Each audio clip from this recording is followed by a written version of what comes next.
মধ্যে রেখে দিয়েছেন। অসংখ্য মসজিদ মাদ্রাসা খানকার প্রিয় এই দেশ, এই দেশে মানুষের ঘুম ভাঙে ফজরের আজান শুনে, আবার এশার সালাত আদায় করে মানুষ ঘুমাতে যায়। এমন একটা দেশে জুমাবার যখন আসে, মসজিদগুলোতে মুসল্লি ধারণের কোনো জায়গা থাকে না, উপচে পড়ে। রাস্তাঘাটে, মসজিদের ছাদে, অনেক সময় ঘর দুয়ারের ছাদেও মানুষ দাঁড়িয়ে যায় না। সেই দেশটিতে অত্যন্ত আফসোসের বিষয়, আমরা মুসলমান হওয়া সত্ত্বেও ইসলামের কানুন গত শুধু 54 বছর নয়, এর আগে 23 বছরে আমরা কায়েম করতে পারি নাই। এ দায় আমাদের।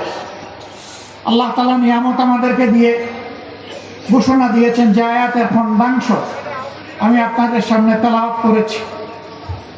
আল্লাহ তাআলা এখানে ইরশাদ করেছেন, আল-ইয়াওমা আকমালতু লাকুম দীনাকুম, আজকের এই দিনে তোমাদের জন্য কিভাবে তোমরা চলবা সেই বিধান, সেই দিন আমি পরিপূর্ণ করে দিলাম, কামালিয়াত দান করলাম।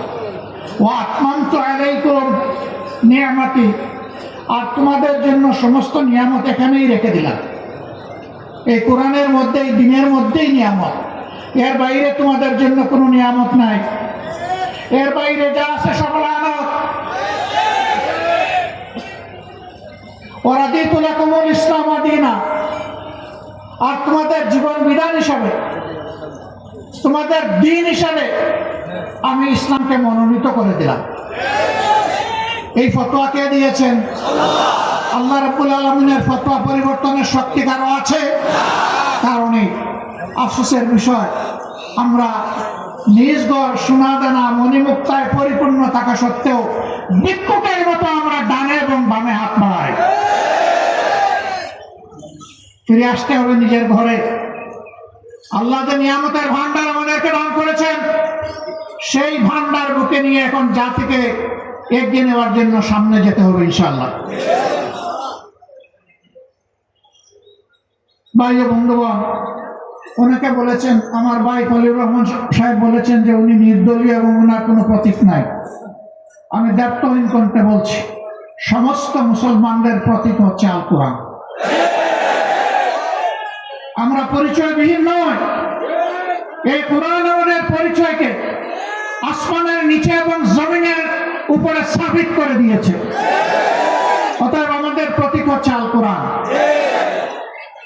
এই কোরআন নিয়ে বাঁচতে চাই, এই কোরআনের সাথে চলতে চাই, এই কোরআন বুকে নিয়ে দুনিয়া থেকে বিদায় নিতে চাই, এই কোরআন বুকে নিয়ে কিয়ামত তাকাবনে আল্লাহ রাব্বুল আলামিনের সামনে দাঁড়াতে চাই।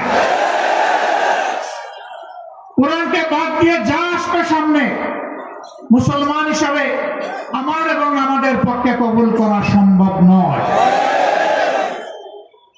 যদি আমরা এর বাইরে গিয়ে কোনো কিছুকে গ্রহণ করি, সুস্পষ্টভাবে আল্লাহ তাআলার বিরুদ্ধে অবস্থান নেওয়ার শামিল হবে।